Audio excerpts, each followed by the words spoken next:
If you are a Vietnamese living abroad, a foreigner who wants to learn Vietnamese,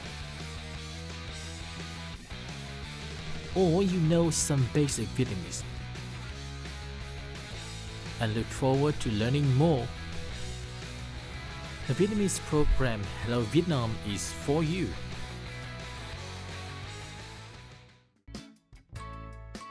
In the previous episode of Hello Vietnam, we joined our friend DJ in learning how to make the mung bean cake of Hải Dương and to use the adverbs cách, cách đây, trước. This time, we'll meet a new friend from the charming country of France and follow him to a place loved by Vietnamese young couples. Our Vietnamese lesson today will be about how to use the adverbs of direction. But first, let's get to know our new friend.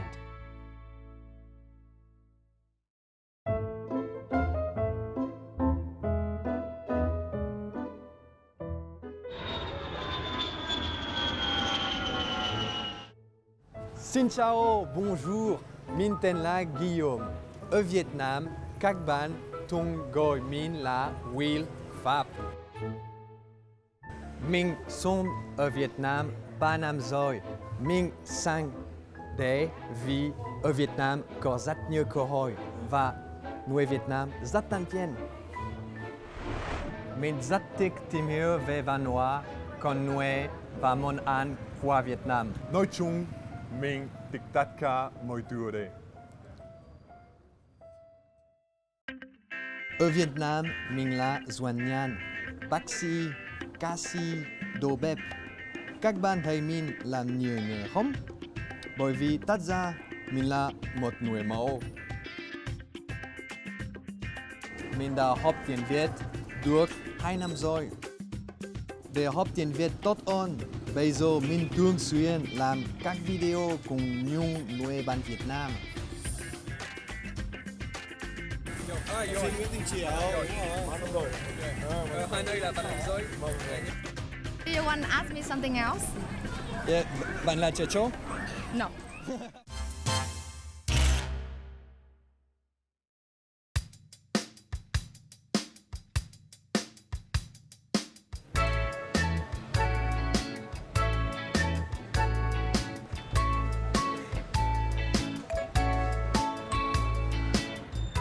Alo Will à, Alo, Will đến rồi. Tụi anh ở đâu? Tú Anh đang ở bên trong rồi, Will đi vào đi.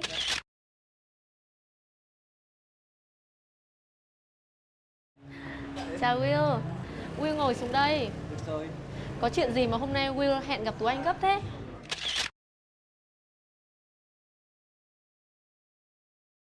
Tụi anh ơi, Will lâu quá. Ngày mai có buổi hẹn đầu tiên với Phương Linh. Nhưng mà Văn chưa biết nên đi đâu. Tụi anh giúp mình với. Wow, hóa ra là Will đang hẹn hò với Linh. Chúc mừng Will nhé. Để Tú Anh nghĩ xem Will nên đi đâu bây giờ nhỉ? À, đi ra ngoài đạp vịt được đấy.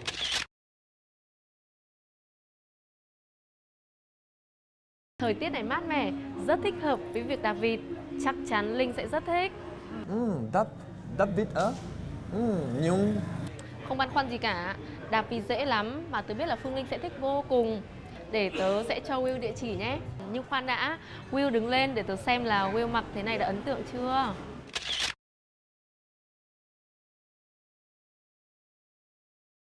Đẹp rồi đấy, chắc là Linh cũng sẽ thích.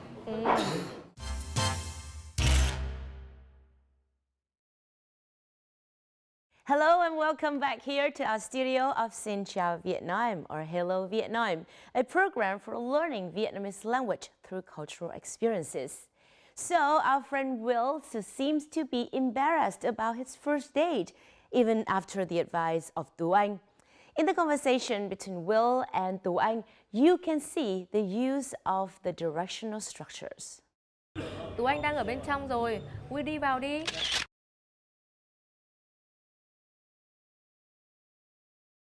Will ngồi xuống đây. Được rồi. Có chuyện gì mà hôm nay Will hẹn gặp Tú Anh gấp thế?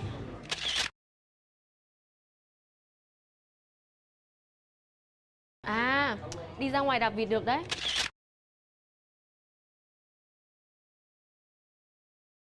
Nhưng khoan đã, Will đứng lên để tớ xem là Will mặc thế này đã ấn tượng chưa?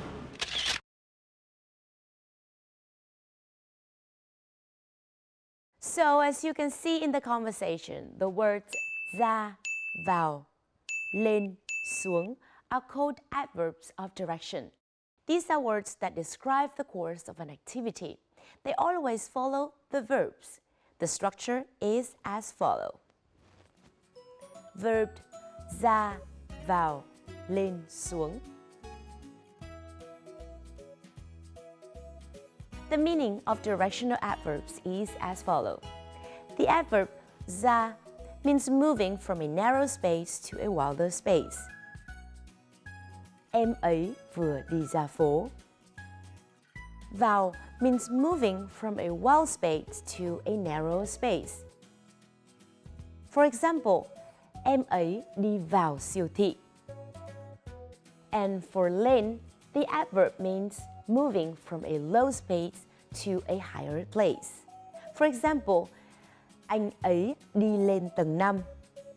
And xuống means moving from a high place to a lower place. For example, anh ấy đi xuống tầng 1. So we hope that you have got the structure. It is not so difficult to remember, isn't it? Now let's get back to Will and let's see if his first date goes exactly as he planned.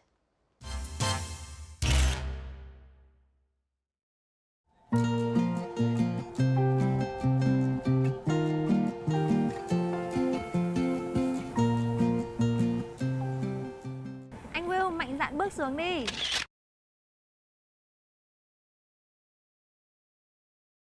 Em sẽ đỡ anh. Được rồi.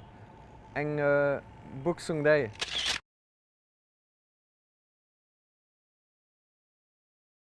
Hy vọng anh không quan anh.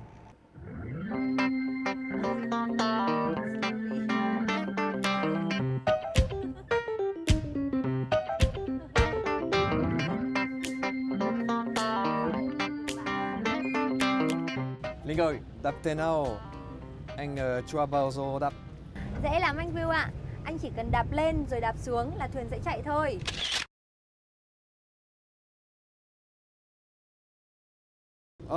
Có vẻ dễ. Mình thử luôn xem nào.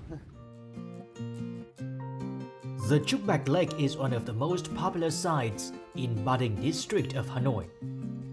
Trúc Bạch Lake is next to the West Lake, only separated by Thanh Niên Street. This site is loved by young Hanoians. The Swan boat riding service is favored by many young couples during their dates. Couples can hang out together, enjoy the fresh air and the beautiful landscapes in the open waters.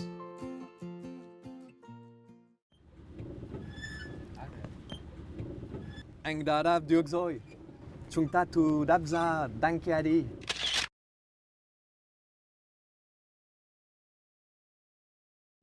Đúng rồi, ở đây có nhiều món ăn ngon lắm. Mình đến đó rồi đi lên và ăn nhé.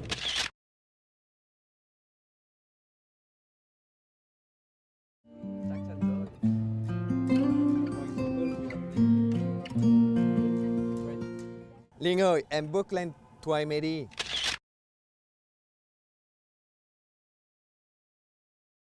Bây giờ đến lúc anh giúp em.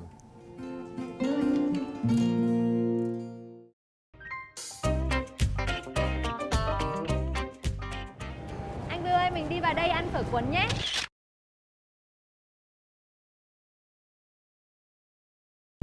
Ăn thôi. Phở cuốn or noodle roll is a dish made from phở.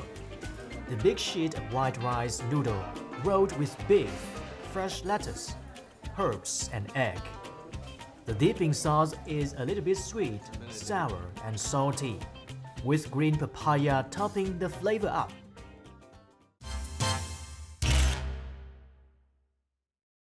So what do you think? Will did have an interesting date, didn't he? So let's get back to the lesson. In the conversation, we can see the combination of verbs and directional adverbs of vào, ra, lên, xuống, used quite often by Will and Linh. Anh Will mạnh dạn bước xuống đi.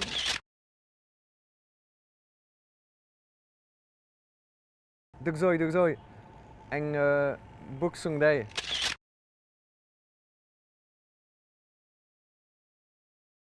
Dễ lắm anh Will ạ. Anh chỉ cần đạp lên rồi đạp xuống là thuyền sẽ chạy thôi.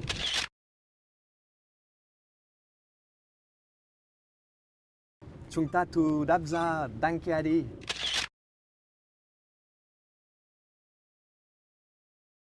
Linh ơi, em bước lên thoải mái đi.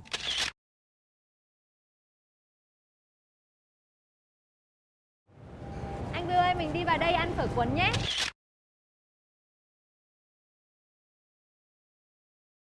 To better understand the direction of the action and how to use adverbs of direction ra, vào, lên, xuống, please check these diagrams.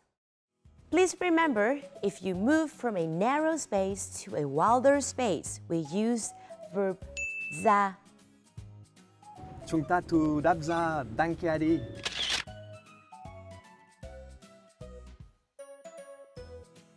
But on contrary, if you move from a wild space to a narrower space, we use verb vào. Anh Will ơi, mình đi vào đây ăn phở cuốn nhé.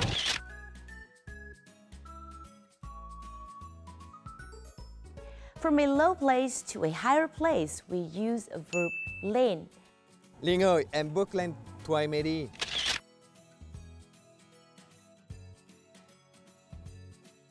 But if you move down from a high place to a lower place, we use verb xuống. Được rồi. Anh bước xuống đây.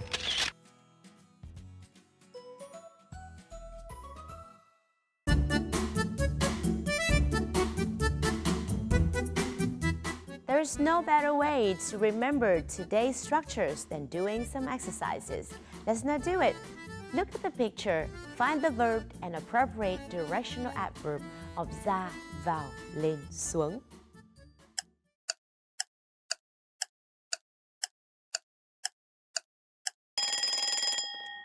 So in this first picture, you see the girl is running up the stair. Which adverb will you use?